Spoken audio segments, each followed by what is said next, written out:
Folks, it is time that we have a real serious talk about trucking. I became a truck driver in the year 2000. Previously to that, I worked in retail. I have worked hard my entire life.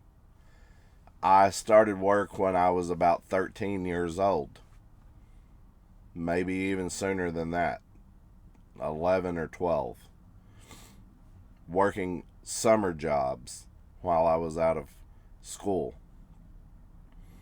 As soon as I graduated high school, I went straight into work, working as a manager at a grocery store. Worked my way up to an assistant manager in a grocery store, I should say. Lots of days, lots of nights, every weekend, every holiday, I was working. I wanted something better. When I got into trucking, I put my foot down and said, I will give them my days. I will give them my nights, but I want my weekends. I have been lucky for the most part through my career in company driving from 2000 until 2007. I have had most weekends off. I have been lucky. I know a lot of company drivers out there have not been so lucky.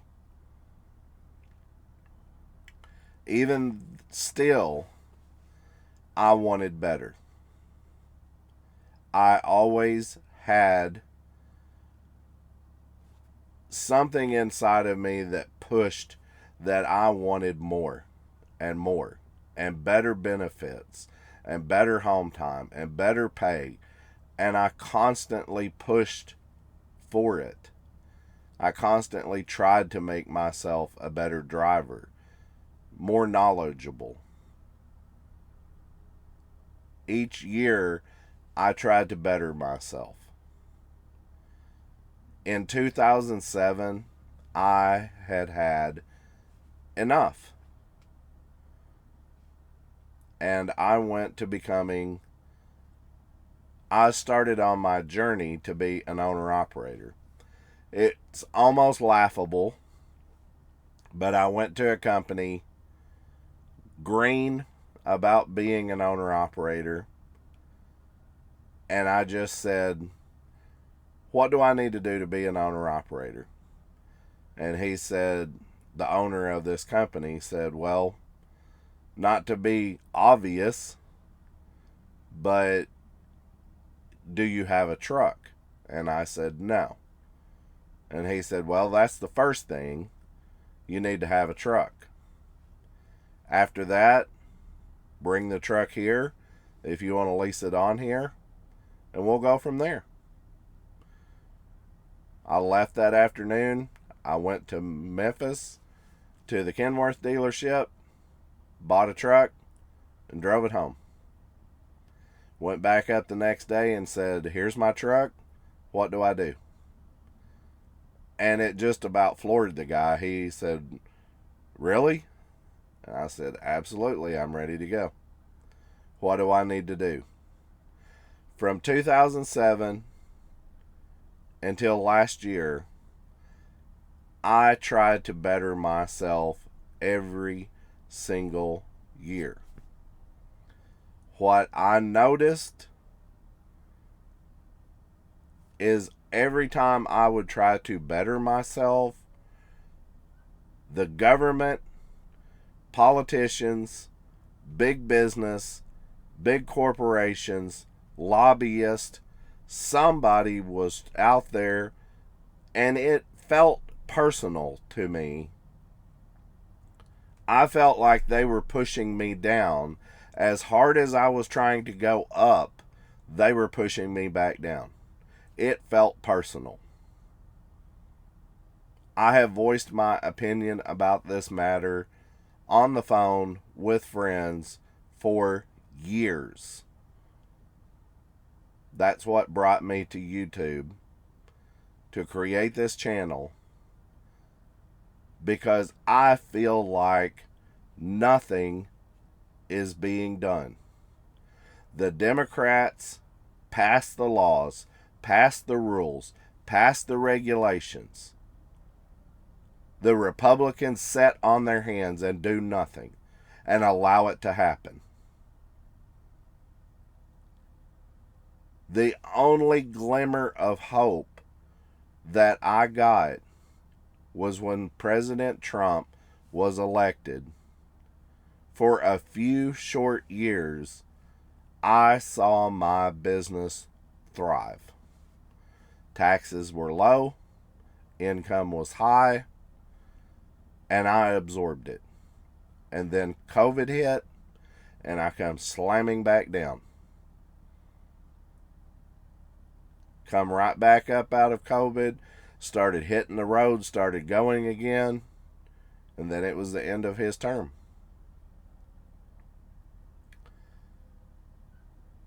During this current administration, I have parked my truck. I could not afford it anymore. I could not afford brakes, tires, general maintenance, fuel. The truck that I own is a 2005 Kenworth T600 with a Cat engine. It is not a bad fuel mileage engine. It's a dual turbo. It gets about 7 miles to a gallon.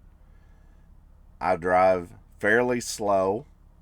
I got the lightest loads that I could get. And I had fuel mileage in mind. It had a working APU on it. I still have the truck, but it's parked. I wanted to go down the list of the trucks that I've owned and a little history about me, about being an owner-operator. And then I want to go into why I decided to park the truck. In 2007, the first truck I bought when I said I went to work for this company was a 2004 Kenworth T600. It was an old Southern Ag truck. They were traded in at Kenworth in Memphis, Tennessee. The truck was supposedly ran through the shop. Everything was checked out on it. The very first trip out that I took as an owner-operator, very first trip out, was a load of seed. They always say you never forget your first one. Well, that's a little different subject than this, but it's still the same subject. The very first trip out was a load of seed I picked up in Arkansas going to North Carolina. It was heavy. I thought I had blew the motor up in North Carolina. It went down to about 30 miles per hour. Couldn't run. The exhaust was extremely loud. Now that I look back on it, I knew what had happened. I know what happened. I should have knew back then what happened. But it was the exhaust manifold gasket gave out. The one between the turbos and the exhaust manifold itself. There's a gasket in there on Caterpillars, and they're notorious to loosen the bolts up and to come out. There was some other stuff that needed to be done to the truck, but that was the main thing that shut the truck down. It was a simple fix. I was green. I didn't understand. Didn't know how to work on the truck. Took it to a shop. It cost me $3,500. Very first trip out. Very first breakdown. As being an owner-operator. Since then, I have been broke down more times than I can imagine more times than I can count. It has just been breakdown after breakdown after breakdown.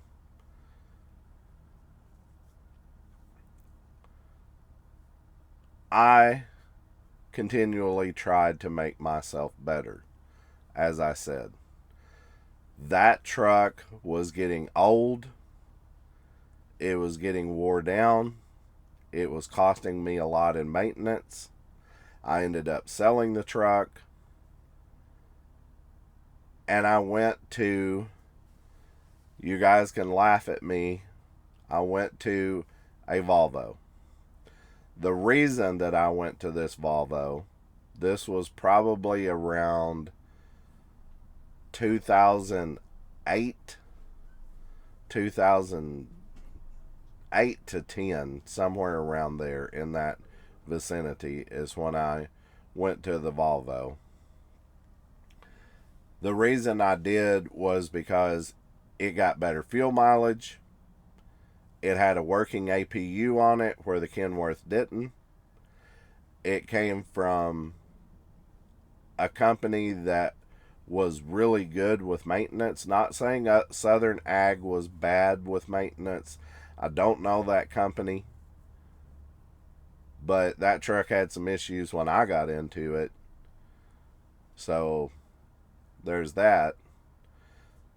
Kenworth should have caught it as well, but they didn't. The Volvo, on the other hand, was a great truck. It was a lower mileage truck. It had the working APU.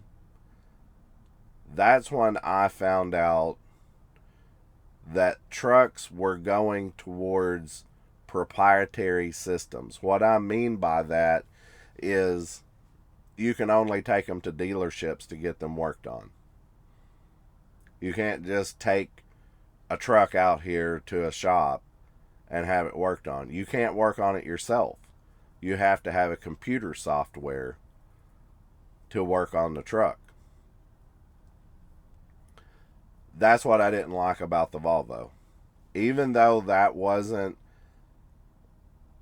as extreme as the newer Volvos, I didn't like that part.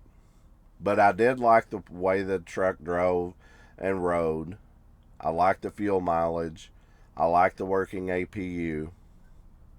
There was a lot of stuff that I did like about it.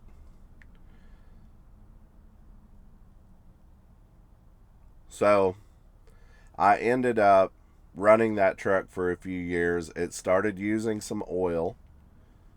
I thought that it was going to need a new engine. I priced a new engine. Volvo told me around $35,000. I could turn around and buy another Volvo just like it for about $25,000 at that time. So I said, there's no way that I'm going to put a $35,000 engine into a truck that's only worth about $25,000. No, thank you. So did a pros and cons and decided to sell the truck.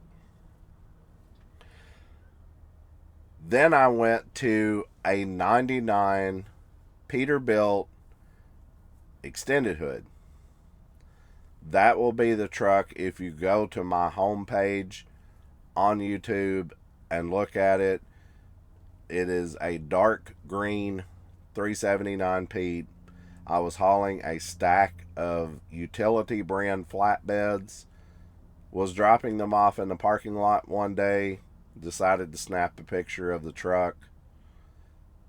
It was awesome. It was my glory truck, if you want to look at it that way. It was the pinnacle of trucks. My 379 extended hood. I got compliments everywhere I went. Everybody was so curious about the truck, wanted to know so much about it, would sit and talk to me for hours on end about the truck. Overall, it was a great experience, except when it come down to the bottom line. That truck only got about 3.5 to maybe 5 miles per gallon on a really good day. It ate my lunch in fuel. I have a buddy right now that has one. He experiences the same thing. Somewhere between 3.5, 4 to 5.5 miles to a gallon out of his truck. In today's time, that's just almost not feasible unless you have got a really good run, making really good money. But if you had a truck that got better fuel mileage, it would be even better for you. Extended hood Pete's are glory trucks. That's what I call them. They're glory trucks. They're all for the glory, the American dream, running the Pete. I have nothing against them. I think they're great trucks. They're eye appealing. They stop traffic whenever people see them all shined up and show ready. Honestly speaking, they're not very practical. They're very small inside. I know a lot of people out there is cringing with me downing the Pete's, but they are small inside. They are cool to drive. The pros way outweigh the cons on the trucks, but the fuel mileage is what got me. And then my other truck was a 2005 W9. Now, I don't know the difference. Maybe the 99 Pete had the 3406E. The 2005 Kenworth had the C15 single turbo. They call it the bridge motor. It was the engine from 2004. It was the last of the single turbo C15s before they switched them over to the twin turbo. Everybody said it was a junk engine. Told me not to buy the truck because it would cause so many problems. The only thing between it and the previous engine was they put actuators on top of the valves. Besides that, it was basically the same engine as before. That's why they call it a bridge engine. The ACERT could have been deleted very easily and unnoticeable. I chose not to delete it. I didn't have any issue with it. It got great fuel mileage. For a long hood truck, for what it was, being a C15 with a 13 speed, a heavy, long hooded truck, it would get 6.5 miles to a gallon almost consistently. I thought that was really good myself. I ran that truck for several years until the engine finally gave way. It caught me with my pants down. I didn't have the money in the account to do the rebuild on it. I ended up doing the rebuild on it anyway, trying to find a cheap way out. That backfired on me. To make a long story short, I'm not going to get into it unless somebody really wants me to get into the specifics of what happened. I ended up paying almost double to have the engine rebuilt in the Kenworth, in the W9. I ended up having to remortgage my house in order to pay for that rebuild. That was so stupid. But anyway, that's what happened. I ended up selling the truck up in Springfield, Missouri for almost $50,000 cash money. It paid off the rebuild. It paid off a lot of bills that I had hanging around. And I took a little bit of the money that was left over and went back to another Volvo. I know everybody's cringing again. The reason I did that was because of the reason I bought the first Volvo. Fuel mileage, quality is what I was thinking. But I reverted back to the very first truck I had with that specific Volvo because I broke down my very first trip out. The truck derated. It was my first go around with the DEF system.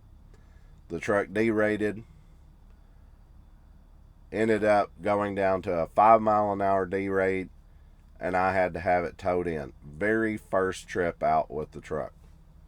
Was not happy.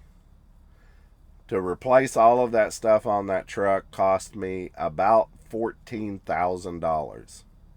It was crazy how much I spent on that repair bill.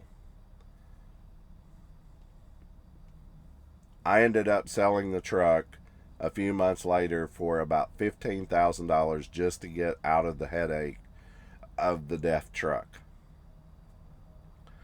I then went back to a 2005 T600, what I started out with.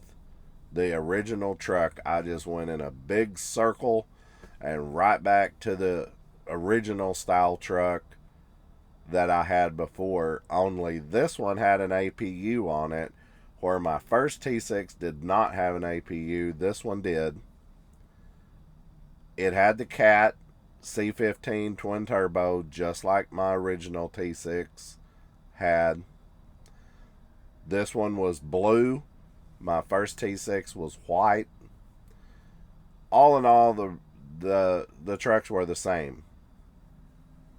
The reason I'm telling you all of these stories is, and about all of these trucks, is it has been a struggle every single year, one way or the other, to keep these trucks on the road. I still have my 2005 Kenworth T600, but it's parked. I can no longer afford to be an owner-operator. Slow down and think about what I just said. I can no longer afford to be an owner-operator. Those words should not be coming out of my mouth. This is why we have the government. It is of the people, for the people, by the people. Our government has changed to of the corporations, through the lobbyists, into the pockets of politicians. Don't believe me? Go to the ATA website, the American Trucking Association's website. Go down and look at their board of directors. It's all mega carrier companies. They proudly put on their website, we support ELDs. ELDs have done nothing but hinder and slow down the process of trucking in the United States. I don't want to go back to paper logs. I don't want to run illegal. It's not my point. That is not the point. But we should not be monitored 24 hours a day, 7 days a week. Did your foot go on the brake? Did you speed up? Did you slow down? Did you go too fast around that curve? We need to know about it. We need to collect all the information we can possibly collect. It's an invasion of privacy. The reason I got so angry and so mad about the ELD passing was not because I wanted to run illegal. It's the fact that I wanted to be an owner operator. I wanted to own my business. The government doesn't want you to own your own business. They have put the nails in the coffin now with AB5. There's thousands of truck drivers protesting in California right now about AB5. I cannot believe that we don't have outrage across the United States over this. Folks, I have a paid for truck. I have the title at the house. And I can't afford to drive the truck. I can't afford to get out here and book loads and run this truck. I can't afford it. Those words should not come out of any owner-operator's mouth. We should be living the American dream. We should be out here working hard. That's why there's no driver shortage. The lies about driver shortages have been talked about since 2000, when I was first getting into truck driving. Oh, sure, there's a driver shortage. Well, if there's such a driver shortage, why is my owner-operator truck parked and I'm not able to afford to drive it? What there is a shortage of is there is a shortage of backbone politicians that's willing to stand up to the corporations, stand up to the lobbyists, and say no.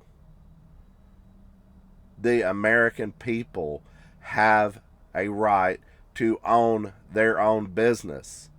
They have a right to the American dream. Just the other day, Covenant Logistics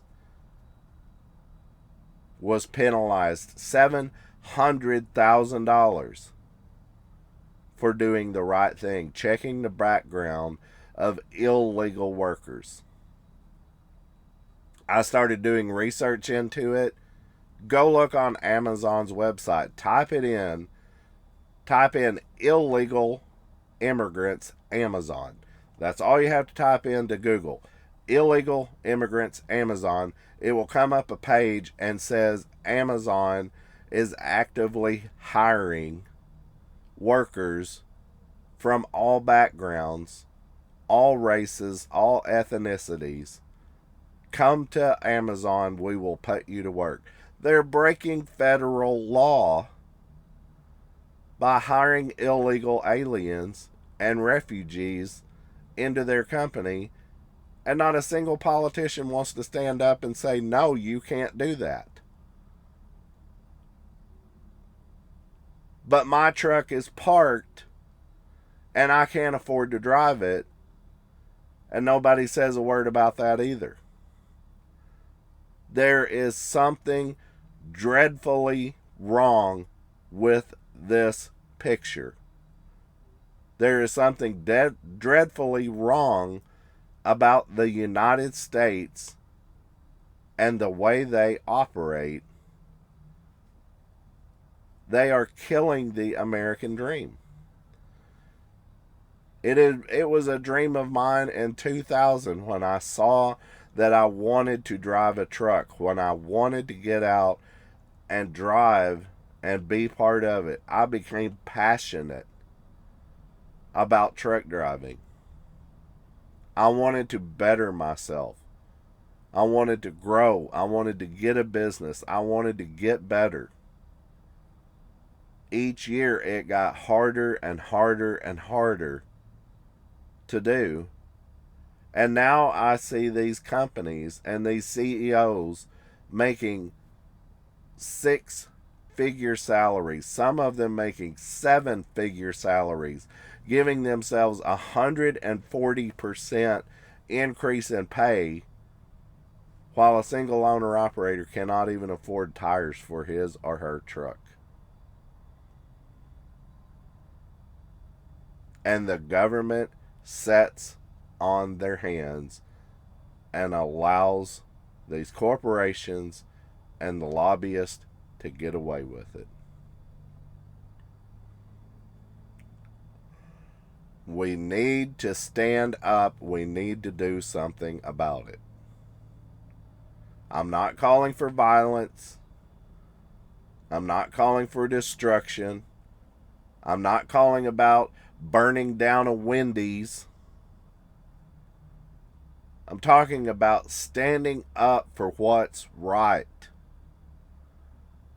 These corporations are laughing in the face of every single truck driver in America that's out here trying to make a living for their family. And they're raking in money by the boatload. They're raking in money by the truckload. How about that? They're giving themselves pats on the back,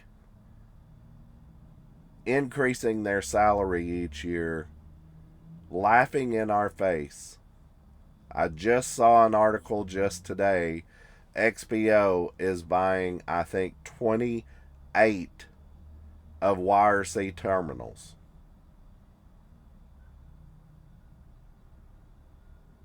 Okay. That's fine. I guess that's fine. That's their American dream. Where's my American dream? Why can I not put tires and brakes and a new engine in my truck and go out here and be an owner operator? Where's the fairness in that? Where is the fairness in all men are created equal? Where's the fairness in that? I am not allowed to do it, but they are. There is something wrong with this picture. Our government is our anti-government now. They hold the people down while the companies, the CEOs, the lobbyists rake the cash in. And nobody does a thing about it. The only thing that I've ever heard truck drivers say is, oh, we're going on strike. Really? You're going to go on strike? Go ahead, go on strike. I dare you. Go on strike. You won't make it a week. As soon as you don't get a paycheck at the end of the week, what are you going to do? You're going to let your house get foreclosed on? You're going to have your electricity shut off? Are you going to listen to your husband or your wife at home saying we don't have money to buy groceries for the house? Every time somebody says something about a strike, I laugh at them. Go ahead. Have your strike. Is it going to be like it was last time where you make 2 trips around the Beltway and then you go home? What did it accomplish? Nothing. Your strike means nothing. It is time that we stick together and come together as a group and tell the government no. We tell the lobbyist, no, you're illegal. You get shut down. You're not allowed to operate anymore. One person can't do it. It's going to take every single owner-operator, every single company driver, every single person in the trucking industry to come together and change it. I don't know how to do it. But I am sick and tired of coming home and looking at my truck sitting there, and I'm not able to go to work. I'm not able to do better. When I said that I wanted to do better every month, every year I wanted to do better, I'm not allowed to anymore. I'm not allowed to. The American dream has been taken away. Think about it. Have a good night.